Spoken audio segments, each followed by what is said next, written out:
This video is sponsored by NordVPN. So don't ask me how, but I know that you use the internet and I am not the only one. Scammers and ISPs alike also know that you use the internet, and they are a lot more sneaky than I am and might just decide to steal your information or even sell your data from right under your nose. NordVPN can help you avoid potential headaches in a number of ways, like masking your IP address, and to add on top of that, they've also got a strict no-logs policy as well as protection against things like nasty malware and malicious downloads. Whether you're traveling or just trying to get some work done at your local cafe, having that extra layer of security is crucial. Now, it's no secret that needs are nowhere near as alluring as wants, but the good news is that NordVPN not only offers you protection, but also play. With over 5,400 servers in 59 countries, NordVPN can help you access all kinds of geo-block content that you might be missing on sites like Netflix, and if you live in the US, depending on what state you're in, you may also find some other unlockable content that might otherwise require your personal information to access. Head on over to nordvpn.com/reignbot to get 4 months absolutely free when you sign up for a 2-year plan. Take control of your online experience, watch what you want to watch, all while staying safe and supporting independent online content like mine. Again, that's nordvpn.com/reignbot for 4 months absolutely free when you sign up for a 2-year plan. Thanks so much once again to NordVPN for sponsoring this video, and let's get right to it. In 1949, an American boy and his grandmother began hearing strange noises around their home, things like dripping, scratching, etc. For a time, they became a permanent fixture of the home and would eventually escalate. Objects would begin to move on their own, being thrown across rooms on several occasions. The boy would even find himself covered in writing that seemingly appeared out of nowhere. According to reports at the time, several people bore witness to what was ultimately around 4 months of inexplicable activity, and they could do nothing more than watch as their family member morphed further and further into something that was unrecognizable. Various spiritual practitioners were called in to see if they could aid the situation, and all allegedly failed until a handful of Catholic priests made the scene. By this point, the boy in question had been referring to himself as the devil, something that would no doubt catch media attention, prompting people to wonder what could have possibly been the root of all this. The answer was as sensational as the story itself. The cause of this alleged visit from the devil? A Ouija board. Ouija boards need no introduction, I'm sure. Bring them up and we're likely to all picture the same thing. A flat piece of cardboard that bears the alphabet, numbers along with yes and no, sometimes even things like good luck or goodbye. Also present is a pointer that's vaguely teardrop shaped, a planchette, as they're called. Given the prominence of Ouija boards in popular culture, you'd be hard-pressed to find someone ignorant to their existence. Ask anyone for further details, however, and you're likely to drop a blank. Okay. So, what do you know, if anything, about Ouija boards? What do I know? Yeah. They're just like a way to communicate with spirits or some shit like that. I don't know. Oh, I know. They are patented by Hasbro. Yes. Yes. Yeah. That's all I know. Yes, they are. I even asked my Twitter followers what they thought of Ouija boards, and the answers definitely varied.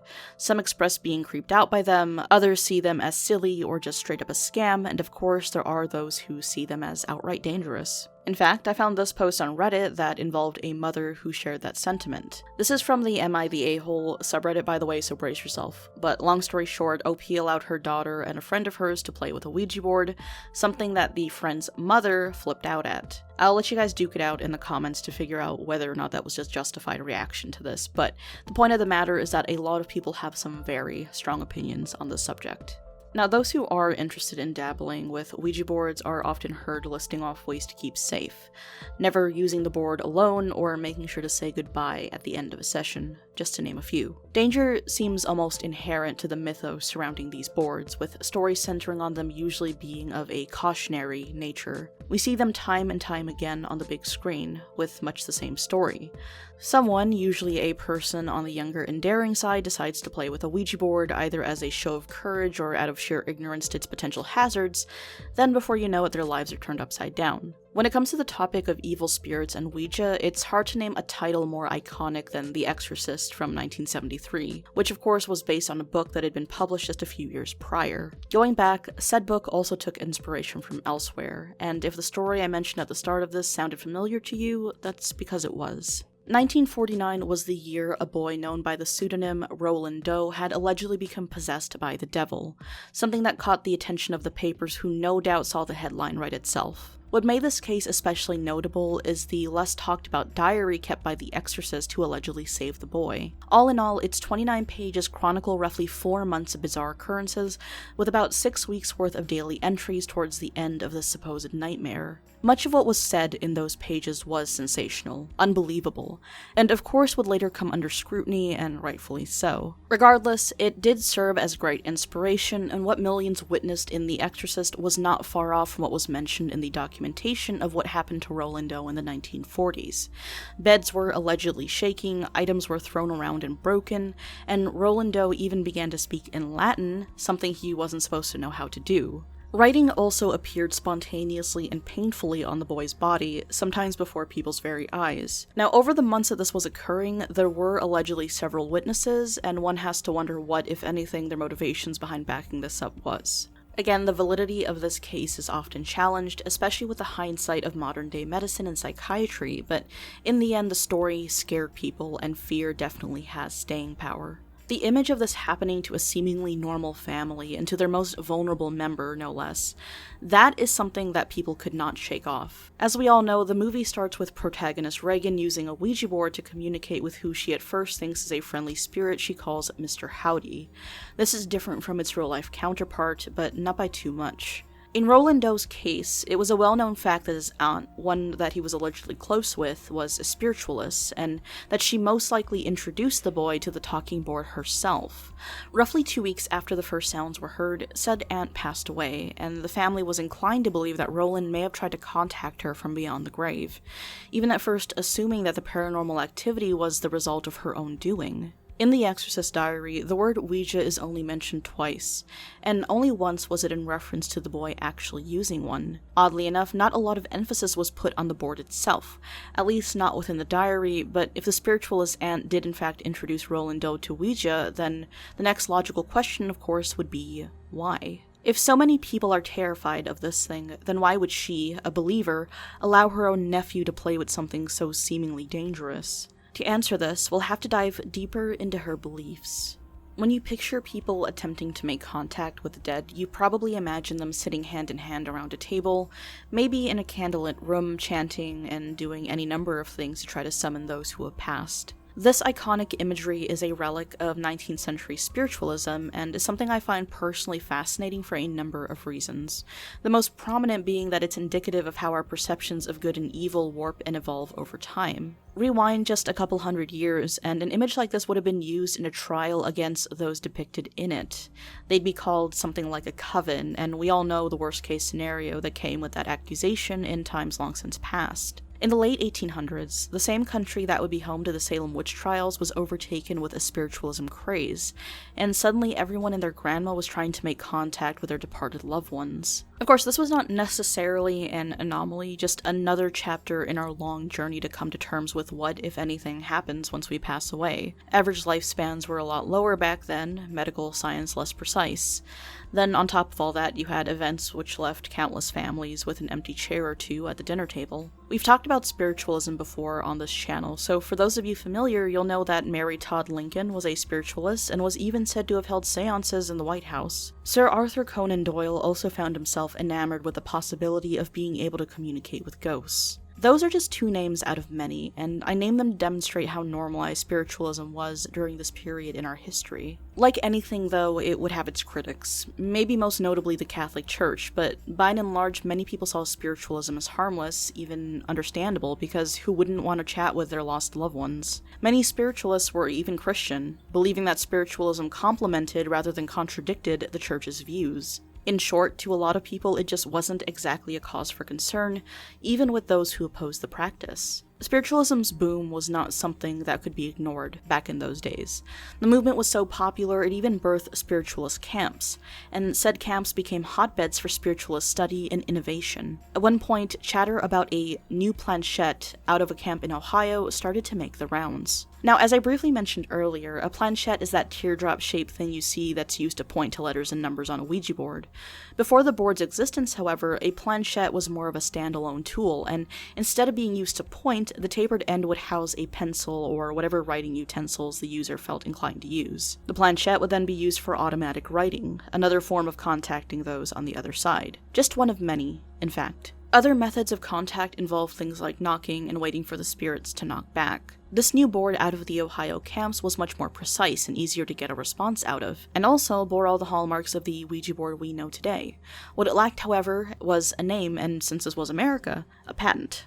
A group of lawyers and businessmen had overheard the chatter about this new method of contact with those who had passed, and they decided to make a move on it, only securing a patent after they demonstrated to the patent officer that the board knew his name, something that he specifically withheld from them in order to put this very thing to the test. Never mind the fact that, again, these folks practiced law and would no doubt have had no trouble at all finding out the patent officer's name in preparation for the stunt. Either way, the board was official and it needed a name. Ouija, Ouija, Luigi, many a person has tripped up trying to pronounce this board's name, but the most common explanation for its origin are the words oui and ja, French and German for yes. That's the widely accepted story, but some have chosen to challenge it. According to Ouija board historian Robert Murch in an interview with Smithsonian Magazine, the name might actually come from the sister-in-law of one of the original manufacturers of the product, citing her interest in an author and women's rights activist by the name of Ouija. Another account has the patent holders, who are not spiritualists by the way,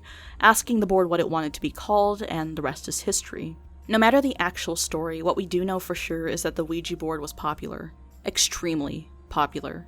The Kennard Novelty Company opened its doors solely to produce the board, and in just a few short years they expanded their operations several times over, opening up a number of new factories along the way. Decades would come and go, and the board remained in production, eventually being acquired by Hasbro in the early 90s. Depending on how old you are, you may remember seeing Ouija boards being sold in places like Toys R Us. If you're a dinosaur like myself, you may even recall these 90s glow-in-the-dark editions. While the board has always stayed the same in terms of format, it has undergone slight changes from time to time, most notably when it comes to packaging. This is what Hasbro's boards look like today, a more decrepit, faux wood look. Before this iteration, you may have gotten familiar with this version, or maybe even the Stranger Things version. Superstitions aside, at the end of the day, the Ouija board is and always has been a very, very popular consumer product.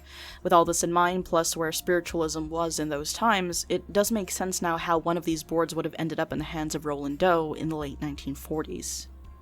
We've talked quite a bit about the case of Roland Doe, but I'd like to turn your attention to the movie that was inspired by it. I've always been a fan of the horror genre, and The Exorcist was one of the first scary movies I can remember viewing as a child. In those days, I lived in a Catholic country, so a lot of the iconography was already part of my day-to-day life, and to see that flipped on its head honestly got under my skin. A lot of folks around me just flat out refused to watch the movie out of fear that doing so might somehow invite darkness right into our actual lives. It's always fascinated me that The Exorcist is one of those movies that most people can quote at least one line from, regardless of whether they've actually watched it or not. Regan, the main character, has had some serious staying power as far as horror imagery is concerned, and of course managed to find herself a new home on the internet. This was especially apparent in the days of pop-up scares and screamers, stuff like Scary Maze Game or this clip that made me shit my pants when I first got conned into watching it in the 2000s. Admittedly, modern audiences are much less likely to be spooked by this movie, but there are still tons of stories about how petrified it got audiences back in the day. There were accounts of fainting, people walking out, being sick, plus some other stuff that the YouTube overlords probably don't want me to repeat. I'd obviously heard whispers about this all my life, so I went digging to see just how true they were and if they lived up to the whole Exorcist mythos. I decided to head over to the most trustworthy site there is, Reddit. In other words, take this all with a grain of salt. Here are a few of the comments that I thought were notable. I worked in a hospital during the time, and we had a number of patients come in complaining of headaches and hearing voices, convinced that they were possessed. I think one threw herself down some stairs. There were some stories of people getting ill in the movie theater and having to leave. It was a really big thing at the time. Up until then, I don't think possession was really in the public's awareness. To this day, my mother won't watch that movie because her older sisters went to see it in theaters and came home so freaked out that they read the Bible all night. My dad was a teenager when it came out. He said a girl in his row threw up, multiple people left, and one person fainted towards the end and an ambulance was called.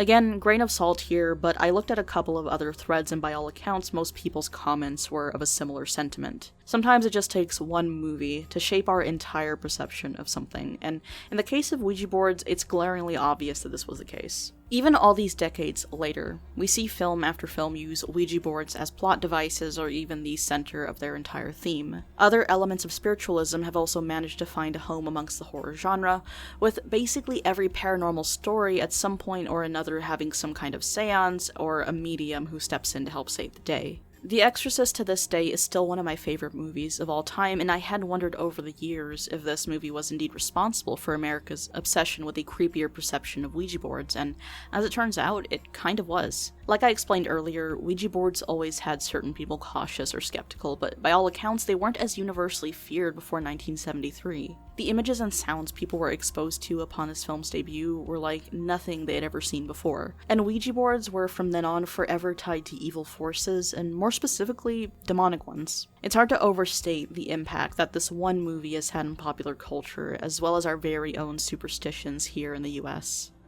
As always, I'd like to give a huge thank you for watching, and an even bigger thanks to the following people: K4S Silver, Julia Rose Longfoot, Ish Liebebrot, David L, The Deck of Cards Mega Brutal, Saul A, Astro, Biznacker, Luck B, T Gorman, Rani A, Daniel G, Mike Q, Matt J, James M, Stephen A, and Lysol. Again, thank you guys so much for watching, and I do apologize for how I sound. I'm not feeling very well at the moment, but yeah, I'll see you guys next time.